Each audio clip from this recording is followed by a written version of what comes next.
سلام عرض میکنم خدمت یکایی که شما عزیزان دلم. خیلی خوشحالم که دوباره در برابر دیدگان پرمهر و با ارزش شما قرار دارم. ویدیوی امروز رو اختصاص دادیم به مشکل غلظت خون که علل خصوص در سنین بالا بسیار درگیر اون هستن. البته در سنین پایین و نوجوانی هم باید همیشه به غلظت خون و تمام فاکتورهای خون مثل فشار خون و موارد دیگه اهمیت ویژه‌ای داشت. یکی از این موارد غلظت خون هستش. قبل از اینکه بریم سراغ موضوع ویدیو، یادتون نره چنل رو سابسکرایب بکنید و زنگوله کنار سابسکرایب رو هم فعال بکنید تا به محض انتشار ویدیوهای جدید از اونها مطلع بشید.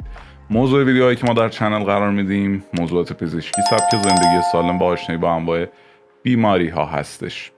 همچنین اگر دوست داشتید چنل ما رو به دوستان و آشنایانتون معرفی بکنید تا به خانواده ما بپیوندند. خب اول بپردازیم به اینکه غلظت خون اصلا چیه. ببینید، غلظت خون با نام علمی پلیسیتمی و اریتروسیتوز که به صورت کلی زمانی که تعداد گلوبول های قرمز در خون افزایش پیدا می کنند شما به این بیماری دچار میشید. خب چند تا نکته هست که این زیاد شدن گلوبول های قرمز به نفع ارگان ها نیست و میتونه عوارض بسیار جدی و خطرناکی رو ایجاد بکنه که در ادامه به اونها خواهیم پرداخت. و همچنین برخی به اشتباه رنگ خون رو با غلظت خون اشتباه میگیرن. یعنی اگه رنگ خون تیره باشه احساس میکنن که غلظت خون دارن و رنگ روشن رو به خون رقیق نسبت میدن. باید بگم که این تصور غلط هستش. در واقع منظور از بالا بودن گلوبول های قرمز بالا بودن تعداد هموگلوبین ها در خون هست. علائم بیماری غلظت خون از کجا متوجه بشیم که غلظت خون داریم و مشکوک بشیم به اون؟ ببینید، علائمی مثل ضعف، سرگیجه، سبکی سر، اختلالات بینایی مثل تاری دید، تنگی نفس، بزرگی کبد و طحال، خارش‌های پوستی بعد از حمام رفتن، زخم معده، دردهای استخوانی، سنگ کلیه، نقرس، بنفش شدن قسمت‌هایی از بدن مثل لب‌ها، زیر ناخن‌ها و انگشتان دست و پا، برجستگی رگ‌های زیر چشم و احساس گزگز در دست‌ها و پاها. این علائم اگر چند تاشون یا یه دونشون حتی در شما به صورت شدید یا متوسط پیدا شد، میتونید به بیماری غلظت خون مشکوک بشید و برای فهمیدنش هم فقط یک آزمایش ساده کافی است. اما علتهای ابتلا به بیماری غلظت خون چیه؟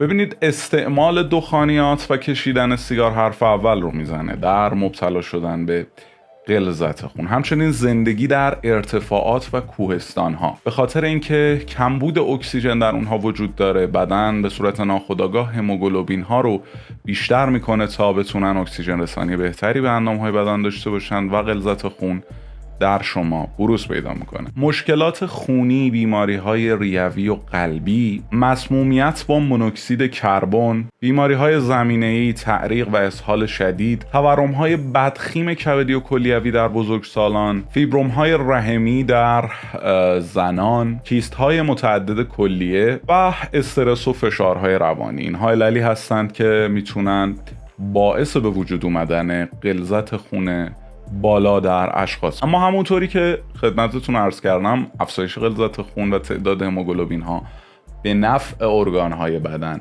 نیست. حالا چه عوارضی میتونه داشته باشه شاید سوال بشه.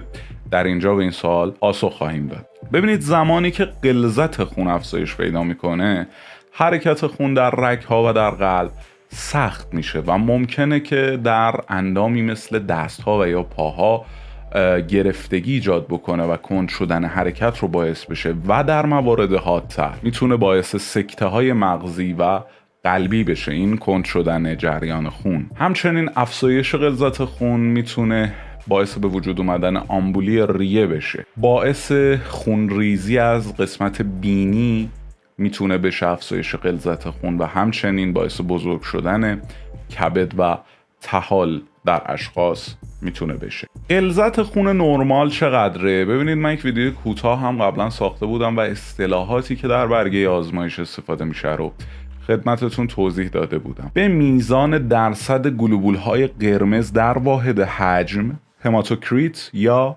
غلظت خون گفته میشه. غلظت خون طبیعی برای آقایان بین 42 تا 52 درصد هستش و برای بانوان از 38 تا 46 درصد در واقع درصد غلظت خون طبیعیه که نگرانی ایجاد نخواهد کرد. چه زمانی غلظت خون نگران کننده میشه؟ زمانی که در بانوان این درصد بیشتر از 52 بشه و در آقایان بیشتر از 56 بشه، در واقع میتونه بسیار نگران کننده باشه و باید سریعا از داروهای رقیق کننده خون استفاده بشه. ببینید یک سری دارو وجود داره در زمینه کاهش غلظت خون که خب با معروفترین اون یعنی آسپرین اکثر شما آشناییت دارید و در مورد داروهای تزریقی هم شاید خیلی هاتون هپارین رو بشناسید و مشتقات اون رو، همچنین آسپرین و مشتقات اون رو. اما ما هدفمون اینجا معرفی دارو نیست، چون داروهای غلظت خون رو پزشک باید برای شما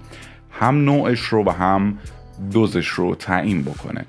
اما در مورد غلظت خون خوشبختانه راه‌های درمان خانگی بسیار موثری وجود داره که شاید اصلا شما رو بی‌نیاز از خوردن دارو و یا تزریق دارو بکنه. در مورد اول ببینید سیر خودش در واقع میتونه به عنوان یک قرص رقیق کننده خون به حساب بیاد. اگر غلظت خون بالا دارید زیاد سیر بخورید. همچنین سیر به صورت بسیار مؤثری از لخته شدن خون جلوگیری میکنه که در این مورد خب از بیماری‌های جدی مثل سکته مغزی و قلبی میتونه به شدت جلوگیری بکنه. ویتامین ای مصرف بکنید. ببینید ویتامین ای جلوگیری میکنه از تشکیل لخته خون و همچنین خون رو رقیق میکنه. حالا شما میتونید این ویتامین ای رو به صورت مکمل مصرف بکنید، اما اگر به دنبال منابع طبیعی اون هستید تخم مرغ و آجیل سرشار از ویتامین ای هستن. روغن زیتون رو جایگزین روغن‌های دیگه بکنید. روغن زیتون علاوه بر این که خاصیت رقیق کنندگی خون داره، میتونه چسبندگی پلاکت‌های خون رو هم به تأخیر بندازه. همچنین مصرف منظم زنجبیل بسیار توصیه میشه. زنجبیل به دلیل داشتن ماده‌ای به نام سالسیلات اسید یا اسید سالسیلات میتونه به طور مؤثر از سکته مغزی جلوگیری بکنه. همچنین مصرف منظم زنجبیل کاهش غلظت خون رو به همراه خواهد داشت. اگر از کمخونی در واقع رنج نبردید هیچ وقت در دوران زندگیتون یا مبتلا نشدید به این بیماری و یا این بیماری رو به صورت زمینه‌ای ندارید، خون دادن هم میتونه مورد بسیار مناسبی باشه جهت کاهش غلظت خون. سیگار نکشید. سیگار به دلیل اینکه اکسیژن رسانی رو به انواع بافتال خصوص ریه کند میکنه، به بدن این رو القا میکنه که باید غلظت خون و غلظت هموگلوبین رو بالا ببره برای اینکه بتونه جبران بکنه این در واقع تأخیر در اکسیژن رسانی رو و میتونه به شدت باعث افزایش غلظت خون شما بشه. به دنبال اون میتونه به راحتی باعث انواع سکته در شما بشه. همچنین پرخوری نکنید و سعی کنید در روز ورزش‌های منظم، پیاده روی و ورزش‌های سبک رو حتما فراموش نکنید که اگر این کارها رو انجام بدید و لایف استایلتون رو مطابق با این پیشنهادات در واقع بچینید، هیچ وقت خطر ابتلا به غلظت خون بالا به سراغ شما نخواهد اومد و اینکه افرادی که سنین بالا هستن، بالای 50 سال، خیلی بیشتر باید به این موضوع دقت بکنن. امیدوارم هر جا هستید سلام و سلامت و دور از انواع بیماری ها باشید. تا ویدیوی بعدی، خدا نگهدار.